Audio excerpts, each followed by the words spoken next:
sudah mengucapkan terima kasih itu sambil nangis sama Mbak Ani, mengucapkan terima kasih, tidak salaman, tidak apa, langsung jatuh sadar jadi Mas Rizal tadi.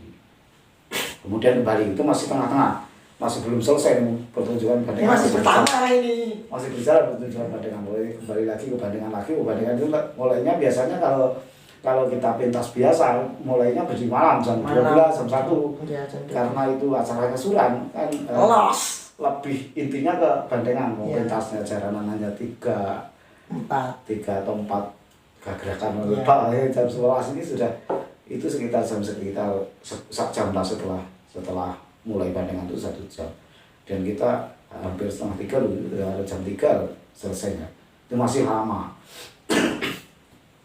Yang terakhir ya begitu main lagi di panggung ini sudah nggak genep orang nih, bukan orang 7 hanya orang 2 di yang bandeng yang di panggung, yang lain pada kemana ya pulang dari kuburan tak tanyai Caca dan yang dia ada yang di Punden di Gedung Sengah sana, ada di Baharyo, ada lagi satu ke belakang lagi ini dipanggil lagi ke belakang itu namanya Singo Pengaji ya betul itu bandengan, tapi bandengan itu ada yang dua karena ini misalnya boleh kita katakan 2 dimensi ya, di sana itu ada bandengan dan ada singo, di sana ada 2 karakter dalam satu alat ini. Kalau bandengan untuk dengan batu itu ada gambar singo ini memang didesain seperti itu. mereka nih ancen menukui dasar trennya itu kebetulan di gedung tengah. Di gedung tengah itu ada patung singa ya, di sana ada penghuninya namanya Singo Pengaji ya, yang Singo Pengaji itu. Akhirnya di sana boleh dari situ ada kodamnya yang masuk di sana. Yang kita minta ini bandengan karena di sana tidak ada. Yang masuk ini adalah singa yang dari kodamnya yang Singo Pengaji masuk ke sana. Kemudian karakternya ada 2. Ketika membawa bandengan di sikapnya kan seperti bandengan, sikapnya kan seperti seekor sapi. Tapi ketika ini dilepas, bandengan ini dilepas, dia akan langsung berubah menjadi macan singa atau karakter barongan seperti itulah ya. Waktu itu dipanggil, lah pas rumahnya ya rumah kosong itu lagi. Tapi si Pedut dan Lalu ini sudah tidak ada, sudah nggak tahu ke Bahari atau kemana. Dipanggil lagi ke sana, terus aku ke rumah itu lagi, nah kesini lagi ya, rumahnya kancingan dek wongnya kan.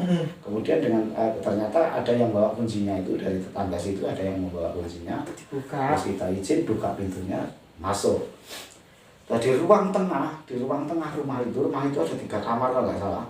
Sebelah kiri ini ada 3 kamar ruang tamu, kemudian lorong ke belakang, ruang tengah ada kamar paling depan, terus kamar belakangnya lagi, terus sekat lagi, yang ada kamar lagi.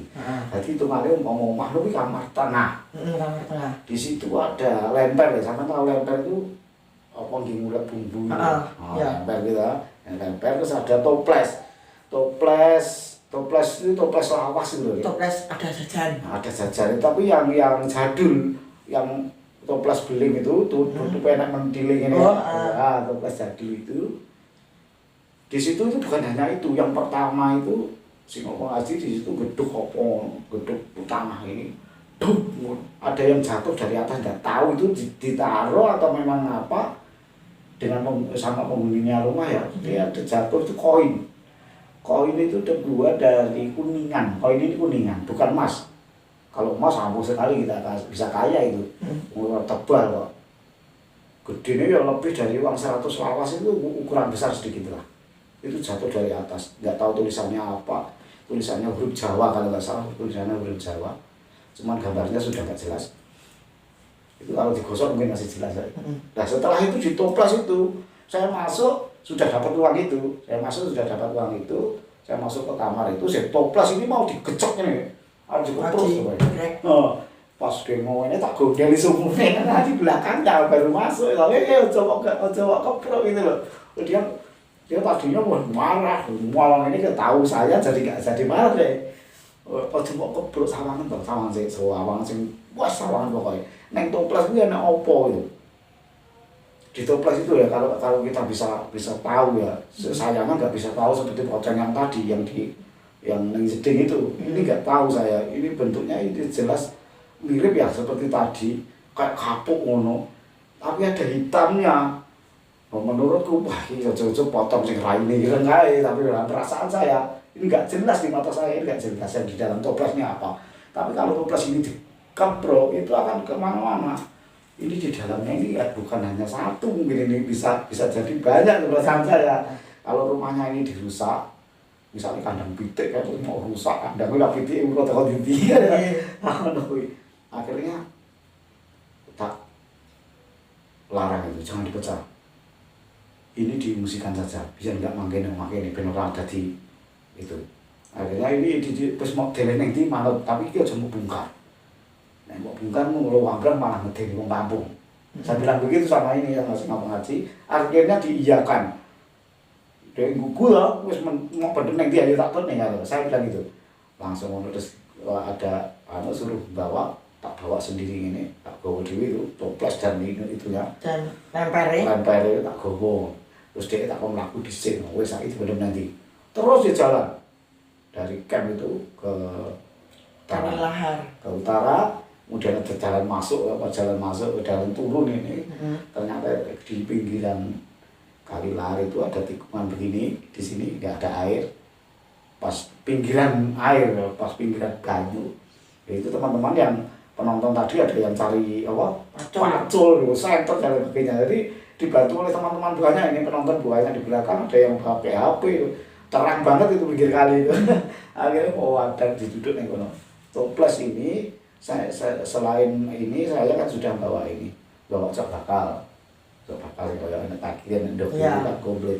Cok bakal itu artinya nek awake dhewe cok bakal itu dari kata cok itu mecok, bakal itu arepe atau mau wis arepe manggen utawa ngene ning kene lho cok bakal kuwi bakal mencok ngono.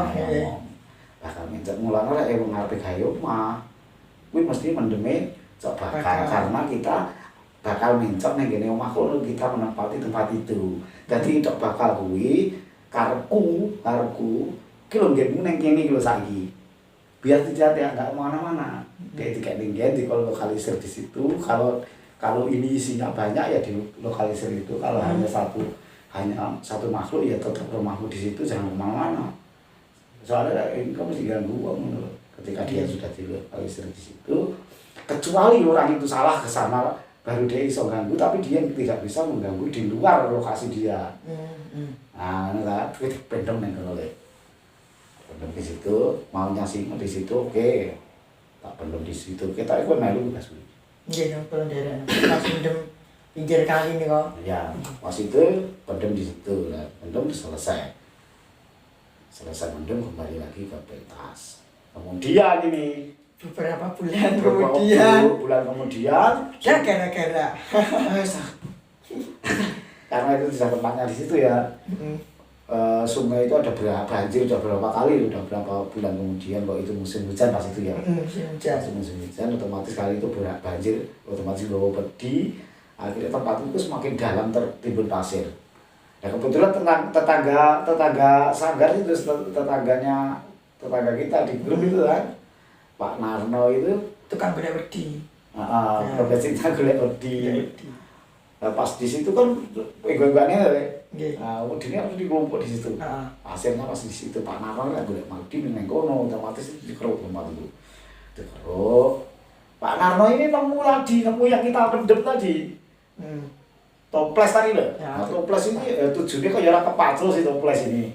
Toples ini kemudian nampak dan Pak Narno diangkat. Itu ada yang tahu waktu itu Pak Narno dapat itu ada yang tahu orang sama. Di dalamnya itu ada coba kali kembangnya wis garing nih. Logikanya kudune nek tak pendem kuwi kena banyu ini akan keisi air. Toples ini akan keisi air karena kan enggak dilem, hanya tutupan biasa klip ini tak kan harus kayak numpang ini harusnya toples ini keisi banyu, ternyata enggak keisi air toples ini. Itu tetap garing kan. Ini si coba kali garing sandok-dok ini ya tetap ada di dalam toples itu. Berhubung Pak Narno nggak ngerti toples itu dibuka. Terus coba kali diguak kintir kali toplesnya digawa balik, ada jajan.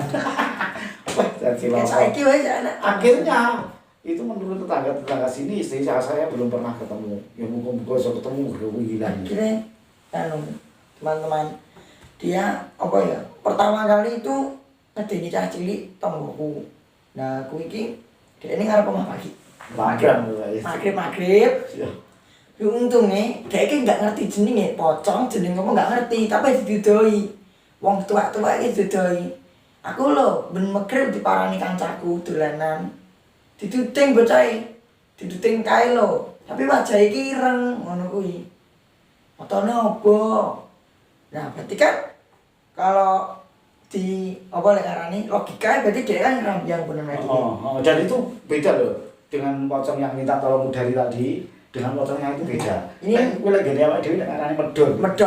Nah, kalau ada sing paham medon ya seperti itulah. Medon itu iblis. Jadi bukan residual orang yang mati, tapi itu iblis. Untuk menciptakan iblis macam yang ngomong kan iblis. Itu beda dengan pocong yang tadi. Makanya nek kono aja sampai omahku dibongkar, kalau jenenge si toples ini dibuka atau dihancurkan jangan, nanti malah kemana-mana.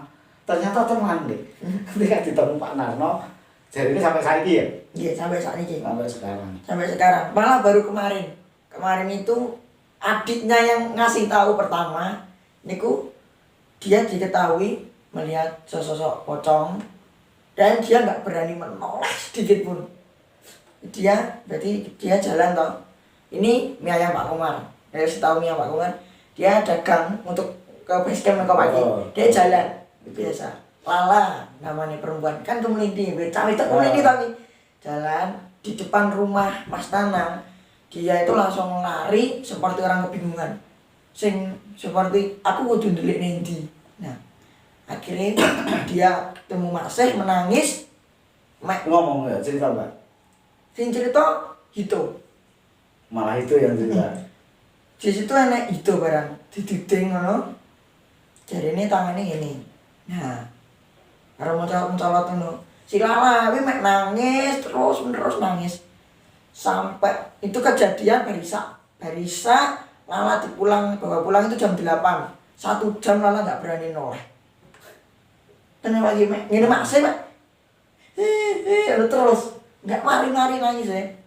Bareng terus mau dibawa pulang itu kita kalau Anes hilang. Sudah enggak ada lagi. Tidak ada, sembunyi di mana nih. Jadi Lala kan noleh ini seudi-udi lagi. Ini Sani loh, ini. Wis mulai guys kerokokan ibune ini. Rumahnya Lala kan ya rumahnya bapaknya Lala ya, rumahnya ratuannya Lala kan sebelahnya sini. Pak Narno. Pak Narno sebelahnya lagi ya jalan yang ke sana tadi, yang tadi ya. Ya. Ya bener saja, soalnya lewatnya mesti di situ. Tapi intinya sebetulnya tidak kemana-mana ya, hanya orang-orang tertentu, ya cah cilik barang sing ngono. Wong tua tahu sih, enak sing cerita aku Om Yok.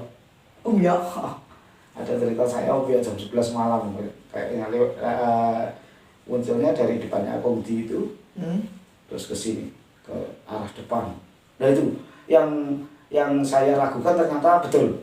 Ketika itu dibongkar atau dibuka atau dihancurkan, itu akan kemana-mana. Dan sekarang cara netralisirnya seperti apa? Gini saya nanti kan nggak ngerti. Nggak mungkin gulein. Cok bakal tadi nggak dilarung, mungkin dia masih di situ. Seperti itu. Masih di tempat itu. Saja nih mau toples itu dibawa, cok bakal itu tidak dibuang, cok bakal itu dipendem lagi di tempat itu. Mungkin ini nggak akan kemana-mana, hanya di bantaran kali aja. Mungkin yang bisa mengetahui atau was kebetulan ketemu itu orang yang ke kali. Bukan dia yang ke daratan, bukan dia ke kampung, tapi orang kampung yang ke kali yang bisa ketemu.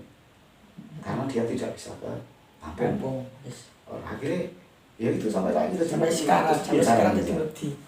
Sekarang ini nanti kalau ada pertunjukan bandingan lagi, mudah-mudahan dia bisa keluar opone dia iso mlebu ke bisa kita netralisir. Tapi kalau enggak sulit. Rasa-rasa nih boleh ini. Jadi kalau mau ketemu ning kono parah ning kono yo ngalih ono. Kita harus punya mediator, kita punya tempat untuk dia tempati dan kita lokalisir di mana itu lagi bisa. Tapi enggak temu ya senggolek iku ya ogah ben buat tenaga kan. Kalau di nyapor itu ngonoan toh dia enggak ganggu ketika dia engko lah yang misalnya nyusupi uang atau bikin bikin Onar. heboh ya kita atasi lah, kalau enggak ya enggak apa-apa, paling terus kalau malah serem malah seru. Jadi onen bisa. Kayak cerita ya lah. Oke. Kalau kita percaya aduh merinding aku cerita aja. Kalau kita percaya 40 hari orang meninggal. Niku kan tasik teng dalem. Iya. Kalau kepercayaan kita guys. Ya sih. Merinding iki ketika kita lomba ning Surabaya. Acarane Cahdo Birowo. Kan kula nyusul arek Mas Tio karo Iban. Teng daleme Pak Di niku wonten gabah. Gabah, berarti karung lah, karung gabah ditumpuk. Ya bagi. Nah, aku ki metu omah marani Mas Tio, dedek-dedek itu masih aman. Mas, enggak krungu, Mas coba ini kantor. Kembali balik kanan itu di antara karung-karung itu ada sesosok wanita genah waki sak rambute wonge madhep lawang. Ngerti ngene iki lho. Madhep lawang, rambute ki genah. Genahku ki jarake ya. Pamane ini kejadiannya, ini di panggung. Aku ki ndak sini lho. Banyak berapa? Bu, udah mek. Tor-toran nih kalau lagi. Di depan res gitu ya. Wis ada depan res. Mateng ngene iki. Wis ini langsung berdiri. Untung rumah saya kan buka, paman wis bangun ya. Langsung teriak saya, "Man!" Langsung ayo budal, aku satu mundur. Terus gak menunggu apapun aku langsung paksa budal. Terus Iqbal datang, kita berangkat ke Surabaya. Tapi ketika kita berangkat itu aku nolnya habis gak enak pagi deh. Oke. Itulah cerita mistis ketika kita bermain kesenian. Tapi jangan sekali-sekali bermain dengan iblis dan lain-lain karena itu adalah dosa. Bisa menyesatkan kita. Berarti nek awake dhewe terlalu saya itu Kita boleh percaya tapi kayak percaya orang. Nah, ngono lho. artinya harus seimbang. Harus seimbang. Oleh percaya boleh, tapi jangan. Tapi jangan nggak percaya. Nah, lho, angel iki. Nah, ya. Enggak. Ada padha aku iki percaya lek kowe oleh duit. Tapi aku ya ora percaya lek kowe. Tapi ya mungkin tak awake dhewe kalau harus bukti harus dibuktikan. Nah, ora mungkin. Nah, Ya seperti itu lah, mikir ke suara gampangnya ngono kuwi. Karena apa? Tuhan menciptakan itu ada manusia, ada jin, ada makhluk hidup yang lain banyak. banyak. Oke, sekian. Assalamualaikum warahmatullahi wabarakatuh.